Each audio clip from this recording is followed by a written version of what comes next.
The Force Unleashed is a hack and slash game that came out for the Xbox 360, the PS3, and that was the main version, the canon version of a non-canon game. But over on the Wii, the PSP, and the PS2, there was another version of the game. Both of these are very similar, but also very different. I grabbed the Xbox 360 version and the PS2 version, and I'll be talking about and comparing them both.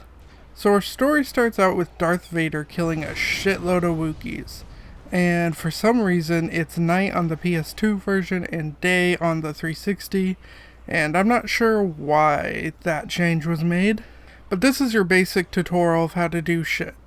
And being on new hardware, the 360 version is far superior in terms of visuals. That being said, the PS2 one just kinda handles better and has better button layouts. You fight a rogue Jedi and end up defeating him using QuickTime events, which are really prevalent in both games. It turns out that the rogue Jedi had a son who was strong in the Force, and this is who you will be for the rest of the game. Flash forward and you are Darth Vader's apprentice, known as Star Killer. Vader's sending you on a series of tests to make sure you are strong enough. Exclusive to the 360 version is a scene where your training droid Proxy is with you, and he shows you his programming is to test you in ways and also to try to kill you. Cool. Proxy, you did catch me by surprise. I haven't fought that training program in years. I thought you'd erased it. I'd hoped that using an older training module would catch you off guard and allow me to finally kill you. I'm sorry I failed you again. Proxy's a great character, but sadly most of his content is cut in the PS2 version. We also have our new pilot, Juno Eclipse, who becomes both the only friend we really have in the world and also our love interest. Our first level is some pretty basic hack and slash stuff, and while both are fine, the PS2 version is just so much more fun. And you just have more powerful sequences. Like, to get high up, Starkiller uses parts from TIE fighters to make platforms, right? But then in the 360 version, he just slowly rides those parts up like an elevator. There is still interesting world things in the 360 version though, as you can get yeeted by a TIE fighter, and both versions have an AT-AT mini-boss, with the main boss being General Ron Kota. The boss fights in both games, in my opinion, are too long and are where the gameplay is least fun, but story-wise, it's always where the most interesting stuff happens. After beating General Kota, you cut his eyes and throw him into space. You then see Vader, who tells you still have more to prove. This leads to a PS2 exclusive level on Coruscant, in which you are at the Jedi Temple fighting off enemies. One thing I had not mentioned yet is in the Xbox version you heal after your kills. In the PS2 version, you heal if you can find Bacta tanks or if an enemy drops it, making healing a little more scarce in the PS2 version. You then fight a boss, some old Sith guy who actually wields a saber and a shield, which I've not seen that combo before, I don't think, in Star Wars, but it's kinda cool, and anyway, then you kill him. The next mission is a junk planet, and both versions have it. However, the 360 version is way longer. You fight bounty hunters and junk that seems to be alive. In the 360 version, there's a mention that maybe the Force is what holds the junk together, but in the PS2 version, there is no such thing. Both have this junk behemoth mini-boss, and I happen to prefer the visual aesthetic of the PS2 version for this planet. PS2 version also has an exclusive boss fight against a bounty hunter named Drexel, and when you finally fight the Jedi you are after, in both games, you have to fight a junk titan he controls before you can fight him. In the PS2 version, I happen to think looks cooler. It's more mysterious and it just looks cooler during the fight. In the 360 version, he does die more dramatically though. After that, we get another PS2 exclusive mission. It's back at the Jedi Temple, and each time you go there, it's kind of the same areas with different enemies. I'm guessing it was either to cut or streamline the story faster. or just that the PS2 team had already made that area and didn't want it scrapped. This time you fight another Sith, and this Sith can kind of mess with your mind and make you think you're fighting someone else. She pulls Juno from your mind to try to stop you from killing her, and while you don't fall for it, the hesitation you give does show you have some care for your pilot. Since this isn't on the Xbox 360 version though, we don't get any of that. Vader sends us to fight one last living Jedi, Shaak Ti, and her apprentice Maris Brood. They're on the planet Felucia, and that's one of the coolest planets in Star Wars. It kind of reminds me of Pandora from Avatar. Well, both versions do it well. The 360 version does it better as some of the plants are actually alive and will fight you. Both versions have a Rancor fight, but the PS2 version is far more intimidating. Whereas the 360 version goes down kinda easy and it's really dumb. And I'm also in the opinion a Rancor should be scary as shit whenever you see one. Which is what makes this next thing so crazy. There's a giant Sarlacc on this planet and it just eats a Rancor, a whole ass fucking Rancor in the PS2 version. 360 version that doesn't happen. In both versions you fight Shaak Ti while the Sarlacc interferes a little. Ultimately, she ends up dying by being fed to the Sarlacc. You then return to Vader. After a long time, you are ready. You and him will be strong enough to kill the Emperor. This is what you've been training for. But then... kaboom! Vader fucking betrays you. He stabs you to prove his loyalty to the Emperor and throws you around, ultimately throwing you into space. Which you somehow live through because space never works like space in Star Wars. Anyway, Vader saved you. Although saved might be a strong word as he's also who put you in danger. He claims you guys were not strong enough, which is why he did what he did. He tells you he wants you to gather an army to fight the Emperor, and then you'll be ready. So yeah, you grab Juno and Proxy from the interrogation chamber after they've been branded traitors, as well as you. But in the 360 version, it's not just a cutscene. There's a whole level around saving Juno, which I feel like is a better way to make the story really stick. One thing I haven't mentioned is that the audio mastering for the PS2 is so much better than the 360. I don't know what happened, but often it's too quiet or too loud in areas with the music drowning it out.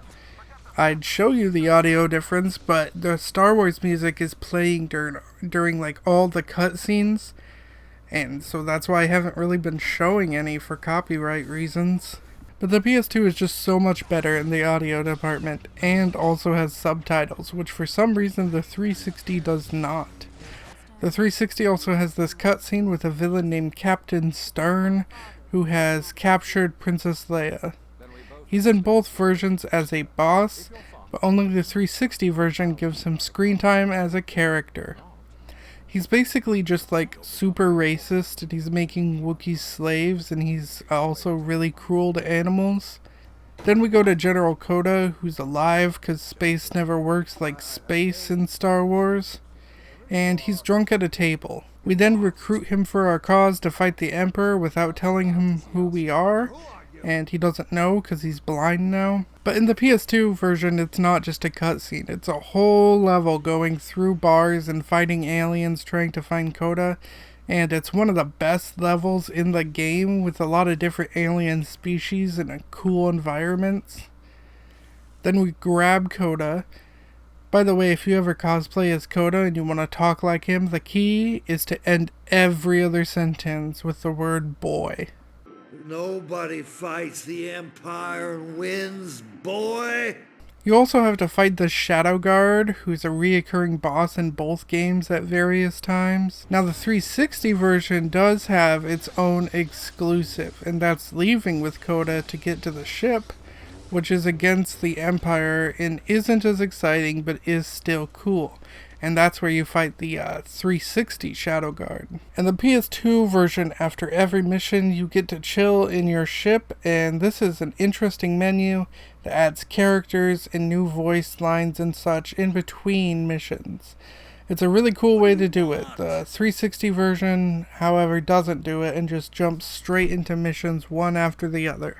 So another PS2 exclusive mission on the Jedi Temple happens, and I also want to bring up that the PS2 has this super fun but overpowered Force Choke, and I really love it, but the 360 does not have a Force Choke at all, so that's a bummer. Anyway, so the PS2 level has you fighting with a rogue Jedi who turns out to be kind of like a vision of your father through the Force, which I would argue isn't filler, as it does show him grappling with his morality, but also I guess that could have been cut out. So off we head to Kashyyyk.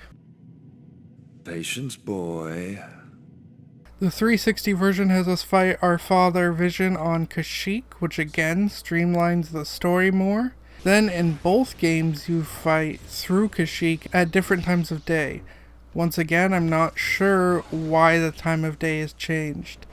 360 version lets you go to the captain's home of dead animals and use the Force to like puppet shit, so that's a thing. And both versions have you meet Leia to recruit for the team.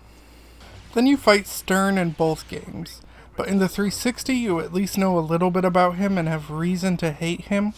In the PS2, he's just another boss. Now Coda tells us we need to find Bail Organa, but he's having trouble finding him because he vanished on Felucia. He's gone missing, boy. Force is strong in you, my boy. Meanwhile, Organa is being held captive by Maris Brood. Back on Felucia, we're fighting off people as well as Empire forces who have taken over the planet, which is why Maris is holding Organa captive as a bargaining chip if someone was to get her. And while both versions are good, the 360 version definitely takes the cake, as you briefly have to enter the Sarlacc, and you try to fight enemies and escape while its fucking insides are fucking with you, and it's so gross and fascinating, and there's parts where his air is like so powerful it can launch you and the other beings he ate around, and eventually we got shot out of what I can only guess is some sort of nostril. But yeah, that was kinda cool. It was one of the most memorable parts of the game for me. We meet up with Organa, but Maris won't let him go without a fight. Both versions make us fight a super powerful Rancor known as a Bull Rancor, but the PS2 Bull Rancor is less scary this time. Both versions make you fight Maris Brood, but I enjoy the PS2 boss fights more as I can see them better and the action's just often closer. And after you win, you let her go, showing that you are becoming a better person, even though you did just slaughter like countless others 5 minutes ago. You then talk to Vader and tell him how your mission is going, and that's when Juno discovers you are still working for Vader even though he betrayed you, and she's upset. Rightfully so, but she says she will continue to follow your lead even though she doesn't agree with this. So then we got another PS2 exclusive level on Bespin. I'm in, General. Go ahead, boy. So I can rule out diplomacy? Yeah, that's a fair guess, boy. Go ahead, boy. In which mercenaries and a villain named Choppa are causing havoc, and we need to get rid of them to get to the Senator at Bespin so that he'll go on our side against the Emperor. And this is another amazing level. I just gotta say, the gameplay quality of the 360 and PS2 is like really different. Both have a lot of good and bad, but the PS2's combat is way better, and even the button layout is better. So much so that when I started the 360 version, I expected it to be better because it was on newer gen consoles. But it was such a downgrade, I briefly considered not even continuing it. But as I played on, I enjoyed it more, and it was never bad. The combat was just never as good. Honestly, both of these are still worth a play. They both do some things better and worse than each other. The PS2 version also has this whole lot of fighting Mandalorians, so that was really cool. And then we meet a boss fight against a gun named Cleef, And honestly, he's the only semi-intimidating Gun I've ever met. Sir, prepare. You sir gonna die.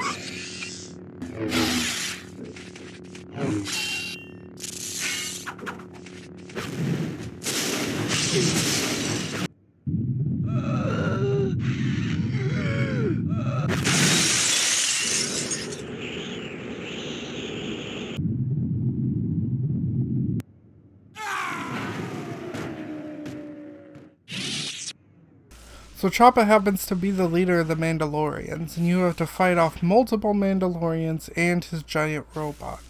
Then you finally get your boss battle with him, and I know this all gets streamlined out of the 360 versions, and it's an unneeded story, but god damn is it really cool, and the 360 version definitely missed out on having this. The Senator agrees to help us out, and off we go. Back to the junk planet, which is in both games, but it looks so vastly different in both of them this time. PS2 version, we fight the Shadow Guard again. What's going on out there, boy?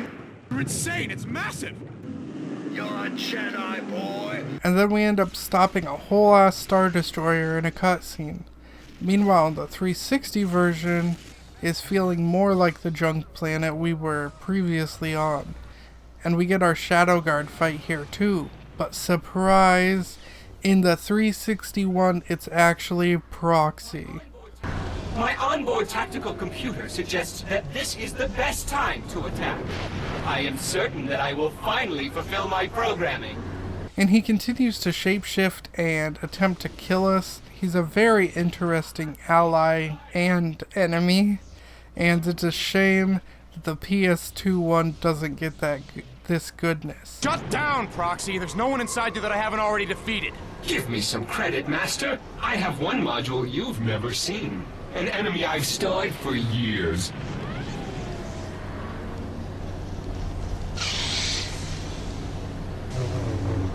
That's right, we get a Starkiller Darth Maul fight. And yeah, I know it's not the real Maul, but it's still cool as shit. Honestly, both games have some really cool moments. But then we beat Proxy and we continue our mission in which we use the Force to stop a Star Destroyer. This time it's in-game though. And it's always better, I think, to do things like that in-game so it feels like you actually did it rather than doing it through cutscene. Also, Proxy gets sad because his primary programming is erased, so he no longer wants to kill us. And we tell him that he's okay and that he isn't useless and we still want him with us. And I know this game isn't canon for a lot of reasons, but if Proxy can basically act as Darth Maul and such, why not make like an army of him? Our army all meets and we call ourselves the Rebellion. That's right, this is the non-canon version of how the Rebellion was created. But then boom, Vader shows up and attacks. You agreed to stay away! I lied, as I have from the very beginning. You never planned to destroy the Emperor. Not with you, no. So yeah, did Vader plan to destroy the Emperor? Or was this all a plan to get his enemies all routed up to one spot to be destroyed? It can be confusingly unclear, and perhaps Vader himself doesn't even know. There's arguments to both sides. Fortunately, Proxy saves us and we get away, but he dies in the process. So off we go to the Death Star to save them from Vader and the Emperor in a final battle. Juno kisses us, hoping it won't be the last time we see each other. And will it be? Well, this is the last level, so it won't be long till we find out. The Death Star. And it's gonna throw everything at you. I like in both versions I was able to kill enemies with the Death Star laser.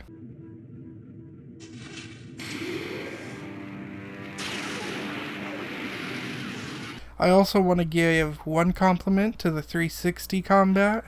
You can combo lightning attacks and such into your saber for some cool attacks. So then we bust in on the Emperor. In the PS2 version, we enter the room, but in the 360 version, Vader comes to us. In both versions, we fight him, but Jesus Christ, the PS2 version is far, far harder. I had to pause the game a couple times to give my hands a break before continuing. The PS2 version also gets progressively more damaged as you fight, and I mean, like, visually you can tell, like, Vader looks worse. And the 360 version ends up in the same condition, but it's all in a quick time event at the end of the battle, not during gameplay. The Emperor commands us to kill Vader and take his place as his apprentice. But Coda steps in for some reason, and the Emperor blasts him with lightning, and this kind of mirrors, in a lot of different ways, the Return of the Jedi fight. Anyway, so now we fight the Emperor as our final battle. Weirdly, in the PS2 version, sometimes you fight Vader a second time and not the Emperor. I don't know what causes it, and it seems to rarely happen, as I was unable to get footage of it this time, but I've had it happen to me before when I played it as a kid.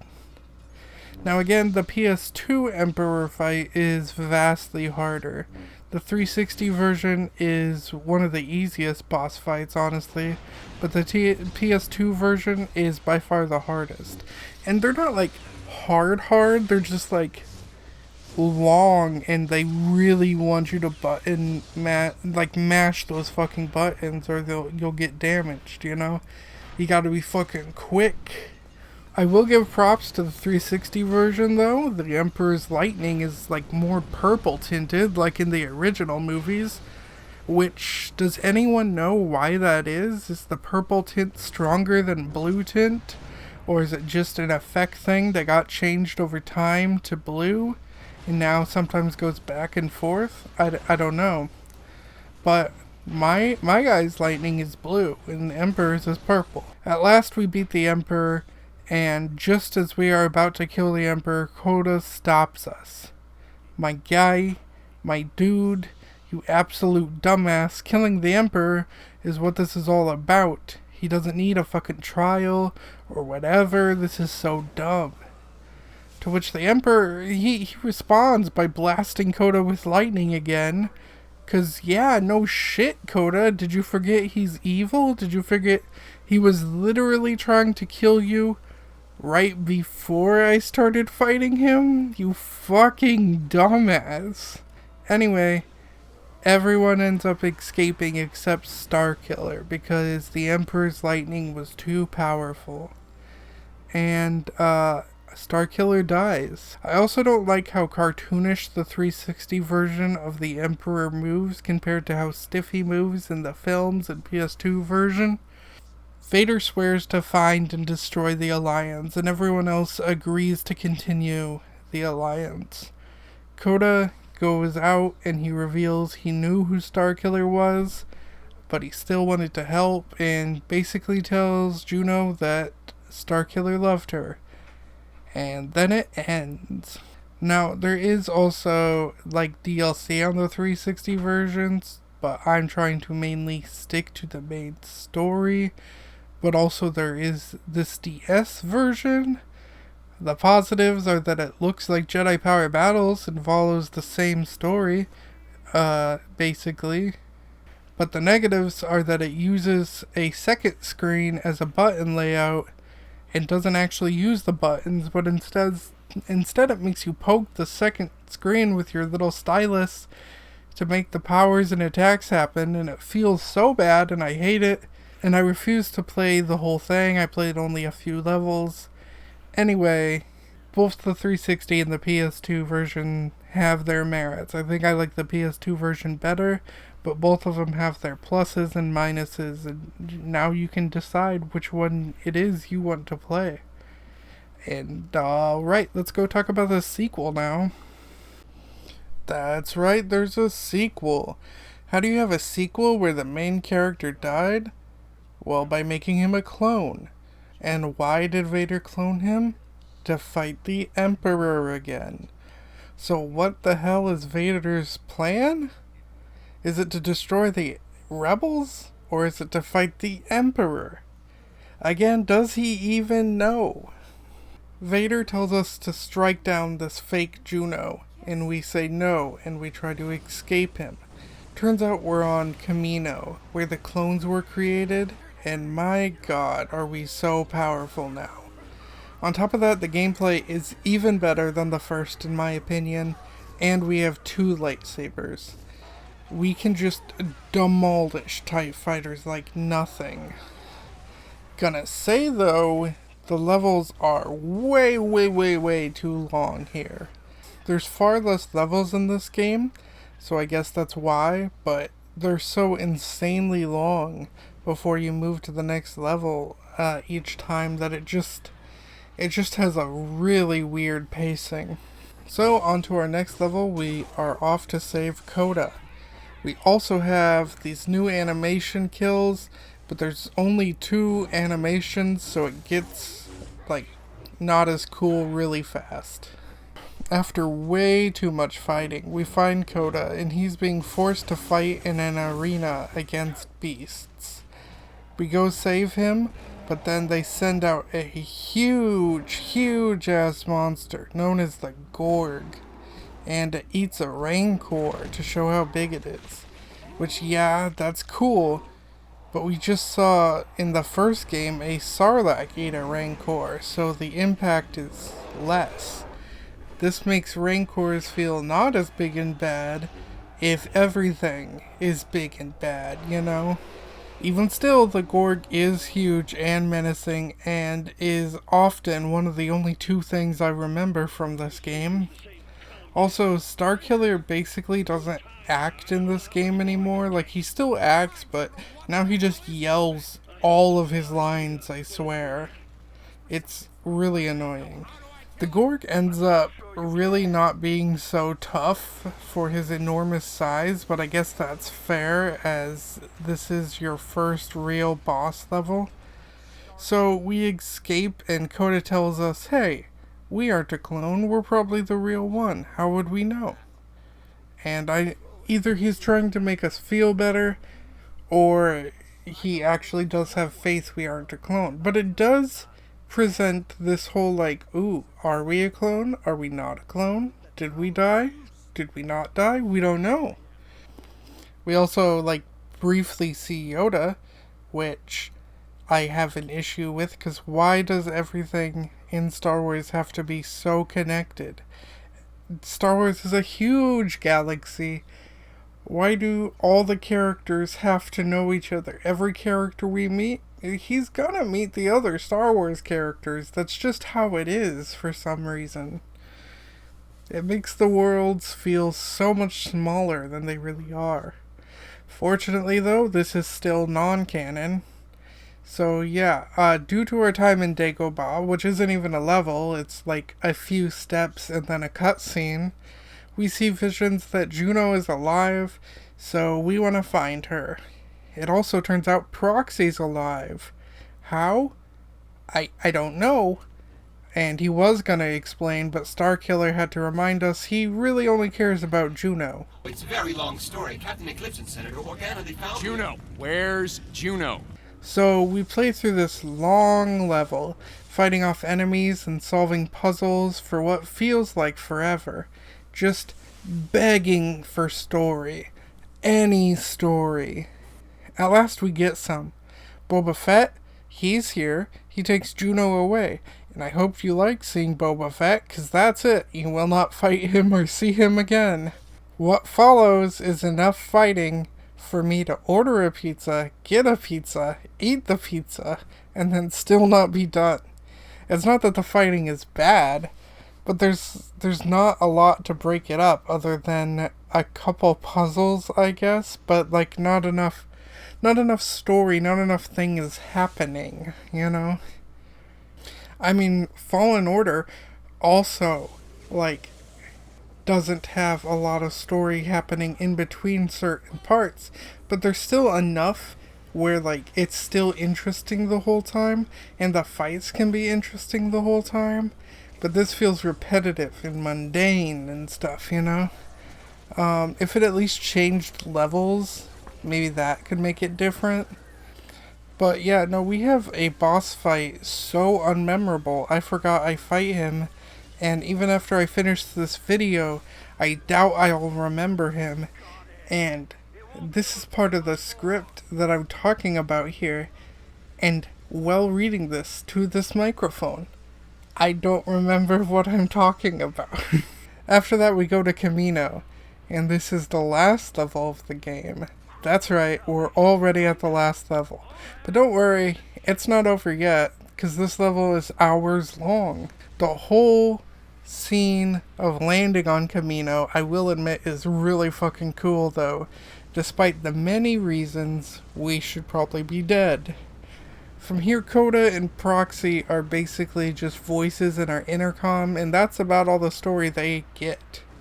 And so we just go ham, killing everyone to get to Juno.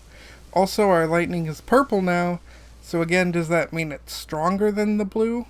I don't know.